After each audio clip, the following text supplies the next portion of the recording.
কোরআনের তেলাওয়াতকারীগণ কি বলছে? কোরআনের তেলাওয়াতকারীগণ আল্লাহর পরিবারভুক্ত সদস্য। তাহলে যারা কোরআন তেলাওয়াত করে তারা কোন সদস্য? আল্লাহর পরিবারভুক্ত, আল্লাহর আস্থাভাজন সদস্য। শুধু এখানেই শেষ নয়, আহলুল্লাহি খাসাতুহু।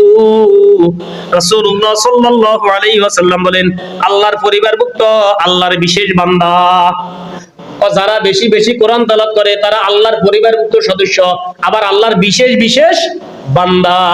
এখানেই শেষ নয়, ইবনে মাজাহ শরীফের, ইবনে মাজাহ কিতাবের 216 নম্বর হাদিসের মধ্যে আল্লাহর নবীজি জনাবে মুহাম্মদ রাসূলুল্লাহ সাল্লাল্লাহু আলাইহি ওয়াসাল্লাম কোরআনুল কারীমের তেলাওয়াতের মর্যাদা বুঝাতে গিয়ে আরেকটি হাদিস বলেন, মান ক্বারাআল কুরআনা ওয়া হাফিযাহু আদখালাহুল্লাহুল জান্নাতা ওয়া শাফাআহু ফি আশারাতিন মিন আহলি বাইতিহি কুল্লুহুম ক্বাদ ওয়াজাবাত লাহুন নার।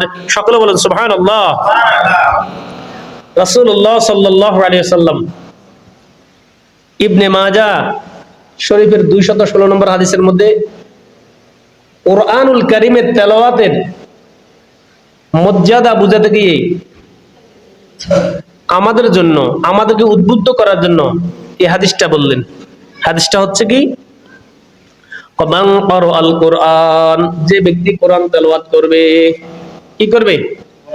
মান ক্বারাআল কুরআন, যে ব্যক্তি কোরআনুল কারীমের তেলাওয়াত করবে, ওয়া হাফিযাহু, এবং কোরআনুল কারীমকে হেফাজত করবে, কোরআনুল কারীমকে সংরক্ষণ করবে। শুধু যে পড়বে এমন নয়, কিন্তু তার সামনে কোরআন অবহেলিত হবে নাকি? কথা বলছেন না? আমরা তো অনেকে কোরআন পড়তে পারি, কিন্তু কোরআনের কোন প্রেমিক, কোরআনের কোন কর্মী যখন অপমানিত হয়, লাঞ্ছিত হয়, তখন আমাদের বিবেকে কি দেয় না? নাড়া দেয় না। এই জন্য আল্লাহ নবীজি বলছেন, মান ক্বারাআল কুরআন ওয়া হাফিযাহু, যে ব্যক্তি কোরআনুল কারীমের তেলাওয়াত করবে এবং এটাকে কি করতে হবে? সংরক্ষণ করবে, আদখালাহুল্লাহুল জান্নাহ, কোরআনুল কারীম তেলাওয়াতের কারণে, কোরআনুল কারীমের সংরক্ষণ করার কারণে আল্লাহ রাব্বুল আলামিন ওই ব্যক্তিকে জান্নাতে প্রবেশ করাবে। সুবহানাল্লাহি ওয়া বিহামদিহি। ওয়া শাফাআহু ফি আশারাতিন মিন আহলি বাইতিহি, আল্লাহর নবীজি জনাবে মুহাম্মদুর রাসূলুল্লাহ সাল্লাল্লাহু আলাইহি ওয়াসাল্লাম হাদিস শরীফের মধ্যে বলেন, এবং সে সুপারিশ করবে তার পরিবারভুক্ত 10 জন সদস্যকে। কি করবে? সুপারিশ বুঝেননি? সুপারিশের মাধ্যমে আমাদের দেশে কি হয়?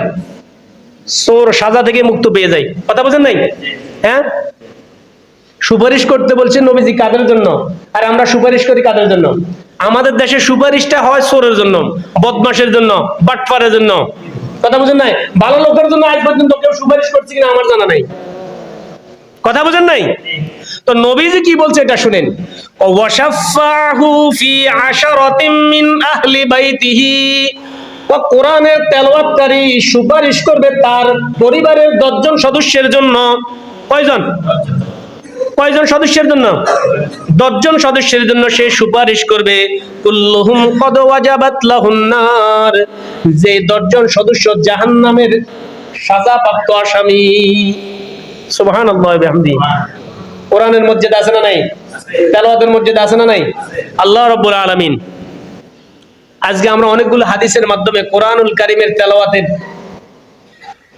গুরুত্ব ফজিলত বুঝলাম, কিন্তু আমাদের পরিবারের ভুক্ত সদস্যদের মাধ্যমে কোরআনের তেলাওয়াত আছে না নাই? হারিয়ে গেছে।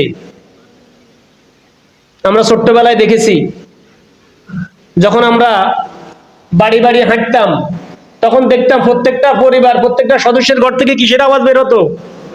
কোরআনুল কারীমের। কিন্তু আজকে আমাদের পরিবারের সদস্যরা কোরআন তেলাওয়াত করে না, বাড়ির সদস্যরা কোরআন তেলাওয়াত করে না। এটা নিয়ে আমাদের মাথা ব্যথাও নাই।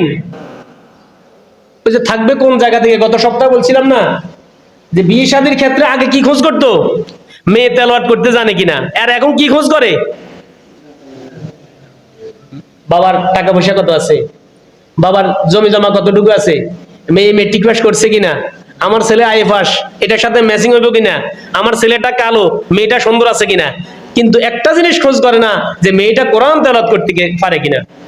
আজকে আমরা ওই হীরার মতো মনে মুক্তার মতো মানে গুণ যেটা, ওটাকে তালাশ না করার কারণে আজকে আমাদের পরিবার থেকে, মানে পরিবারের সদস্যদের কাছ থেকে যেটা চলে গেছে সেটা কি? কোরআনুল কারীমের তেলাওয়াত। আর কোরআনুল কারীমের তেলাওয়াত না থাকার কারণে আল্লাহ রাব্বুল আলামিন আমাদের থেকে কি নিয়ে গেছেন? অনুগ্রহ নিয়ে গেছেন। কি নিয়ে গেছেন?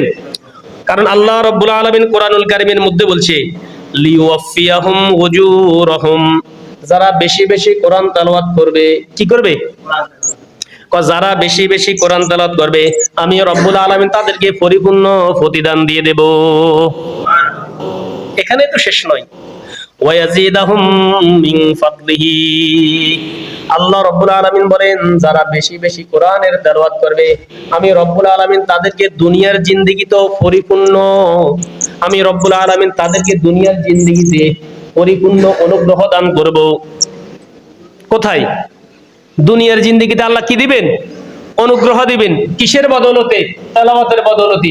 আজকে আল্লাহর পক্ষ থেকে আমাদের জন্য অনুগ্রহ আসে না, কারণ আমরা কি? আল্লাহকে ভুলে গেছি, আল্লাহর কোরআনকে ভুলে যাওয়ার কারণে। সম্মানিত উপস্থিত হাজিরিন, তাহলে আমাদের পরিবারভুক্ত সদস্যগুলোকে কি করতে হবে? আবার কোরআনের দিকে নিয়ে আসতে হবে। কিসের দিকে নিয়ে আসতে হবে?